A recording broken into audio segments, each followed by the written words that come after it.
ବିନ୍ଧା ସମୟରେ ମିଛ କହିଲେ କେମିତି ମା କୁନ୍ତି ପଚାରୁଛନ୍ତି ଯୁଧିଷ୍ଠିରରେ ଯୁଧିଷ୍ଠିର ହେ ବାପା କଣ ପାଇଛ କଣ ଆଣିଛ କଣ ପାଇଛ?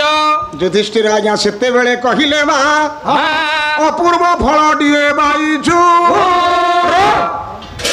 ସେଇଟା କଣ ଆଜ୍ଞା କଦଳୀ ନା ସେଉ?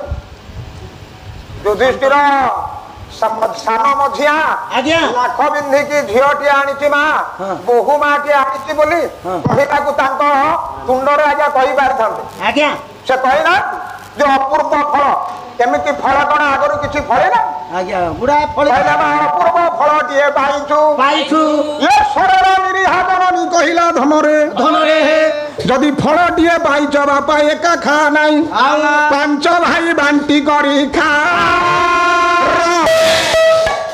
ଆଜ୍ଞା ସାର୍ ମା କଣ ଜାଣେ ସରଳ ସରଳା ଆଜ୍ଞା ଏ ନିରୀହା ମା ଆଜ୍ଞା ପୁଅ ମାନଙ୍କୁ କହିଲା ବାପାରେ ମତେ ପଛେ ନ ଦିଅ ନଦିଅ ଯଦି ଫଳଟିଏ ପାଇଛ ତମେ ପାଞ୍ଚ ଭାଇ ବାଣ୍ଟି କରି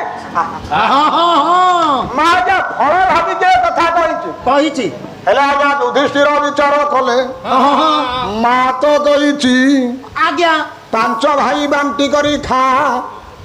ଆଜ୍ଞା ଆଜ୍ଞା এইটা কোন সেউ না কমলা যে গোটায় গোটায় পিস বাঁধি করে খাইনি না কোন আজ্ঞা এটা কি ফল স্যার সেটা তো কোଳି নুহ ভুল আজ্ঞা সেই জায়গায় রয়েছি ভারতবর্ষরে আজ্ঞা ইতিহাসরে গোটায় নারীর পাঁচটা স্বামী হেবার এইভাবে গোটে কলঙ্কিত অধ্যায় সেইদিন যুধিষ্ঠির সৃষ্টি কলে।